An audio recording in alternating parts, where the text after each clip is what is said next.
Hey guys, my name is Joanna, also known as Just Another Flutist, and today we're going to be looking at the Meze 12 Classics. For those of you who have stuck around for a while, I believe this is like the fourth pair of earphones from Meze that I've reviewed. When they first contacted me a couple years ago now, I didn't actually think much would really happen between me and their products, but it just so happens that I have pretty much completely fallen in love with their earphones. They're the only earphones that I actually use. I don't wear headphones every day, but if I do wear headphones, it's these ones. Hands down. And just to be clear, I wasn't actually paid to say anything in this video. They literally just sent me the product and told me go ham. Just show some close-ups and tell them what our website is. So you will find the link to their website in the bottom bar below where you can order this. Let me just really quickly go over the specs. Keep in mind, I am not an audio engineer, but I will tell you how it feels to me later. We've got real walnut wood housing, titanium coated 8mm mylar driver. I legitimately went on Google to find out how to pronounce some of this stuff.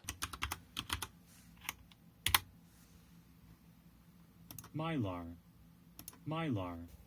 Copper-clad aluminum voice coil. The frequency response is 16 Hz to 24 kHz. Rated impedance is 16 ohms. The sensitivity is 101 decibels plus or minus 3 decibels. 1 milliwatt at 1 kilohertz. Total harmonic distortion is less than 0.5%. It features a 3.5mm gold-plated jack plug. That I know what it is. And lastly, we have 7N OFC cable, of which the length is 1.2 meters. I found out that OFC means oxygen-free copper wire, and 7N is like the purity level of the copper. Apparently 7N is like the top most pure, like 99.9999999999999% copper. Apparently that makes it better.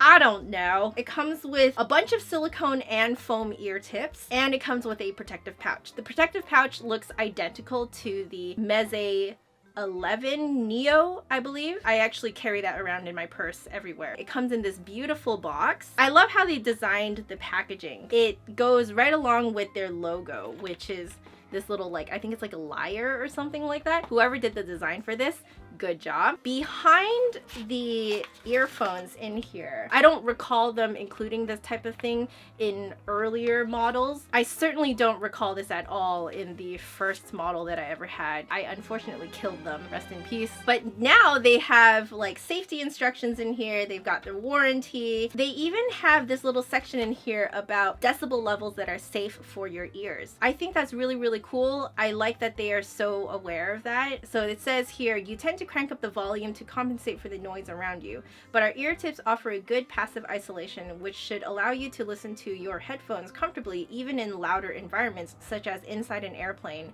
or subway. This way we hope to contribute to the preservation of your hearing. Isn't that great? And then they have like this little chart here that describes generally how loud certain things are and if that is damaging to your ears and how long you should be listening to them before you start damaging your ears. I also like what they put on here. You have purchased a genuine Meze product. The uniqueness of the wood pattern ensures that no two earphones are alike and you are the owner of a one-of-kind item. Meze guarantees the originality and quality of its products. Thank you, Antonio Meze, Chief Designer.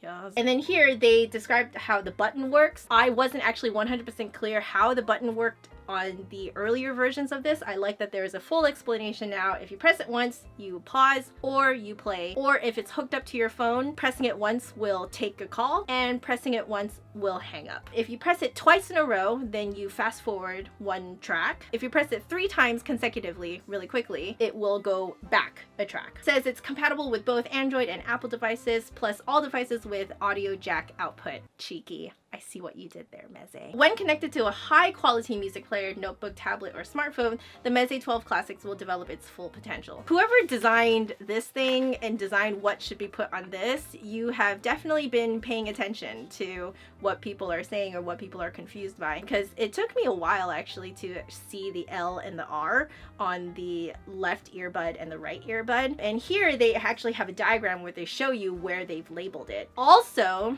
the right cable has the microphone and remote housing for easier identification. I actually realized this prior to reading this. I like looked under the light until I could see the L and the R, because I knew that earlier versions had the same thing. And then I was like, okay, now I just have to remember that the little button in the middle is connected to the right one. It's the same idea as how I figure out which way to put the 99 Classics on my head. I have to be able to hold it out in front of me and actually read 99 Classics. It shouldn't be upside down. So I basically kind of like applied that to these earphones to figure out which earbud to put in which ear. And what do you know? They actually just end up telling you this here. I think that's so great. They have a little chart here that kind of demonstrates what their specs are. Not that I understand this chart whatsoever. So if there are any audio aficionados out there, you'll probably understand this and appreciate this chart much more than me. Now, about my experience using these earphones. I actually first used this to start gaming. That was the first experience that I had with this. And I was really surprised to find out that I actually had to put the volume down even more.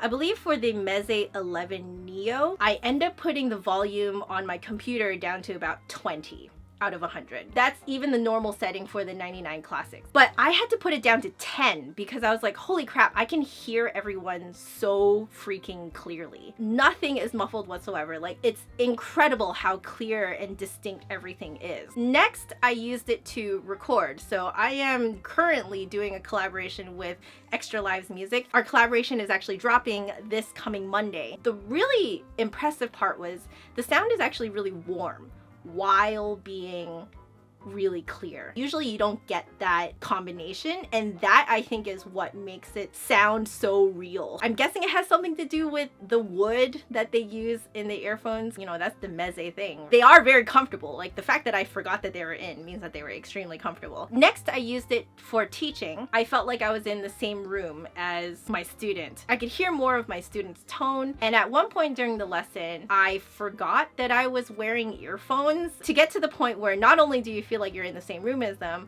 but you also forget that the earphones are even in your ears in the first place. Like, that's impressive. Lastly, I tried this out editing. When you stick earphones in, at least for me, I kind of expect it to be kind of tinny and sort of thin. So my brain is not prepared at all to hear what I'm hearing. So it took my ears just a few seconds of adjustment, and then again, it got to the point where I forgot that they were in my ears. I know that I have said before, I think for like the first pair of earphones that I ever tried from Meze, that like you really feel like you're in the same room as the other person. This pair of earphones takes it to a whole nother level. Now, for the concluding thoughts, I like the quality of the 12 Classics even more than the 11 Neo. This pair of earphones will now be replacing my Meze 11 Neos that I have been taking around with me. The 11 Neo I'm going to be keeping as a backup in case anything happens to the 12 Classics. These 12 Classics are $79, and they come in two colors basically. The one that I have here is the Iridium. They have another one that is gunmetal, so that one is a darker color. I think for $79, holy crap. In my opinion, the kind of sound that you're getting out of these $80 earphones is worth more than $80. I do know that a lot of you ended up ordering Mezes after I've done these reviews, so can you let me know in the comments below what your experience is with these earphones and what you use them for? I am actually curious to know what other people think of it as well. And as usual, if you guys like this video, make sure you give me a big thumbs up and hit subscribe for new videos every Saturday. My last video is over there. And if you want to catch me during the week, my social media networks are down there. But otherwise, I will see you guys next week. Bye. No!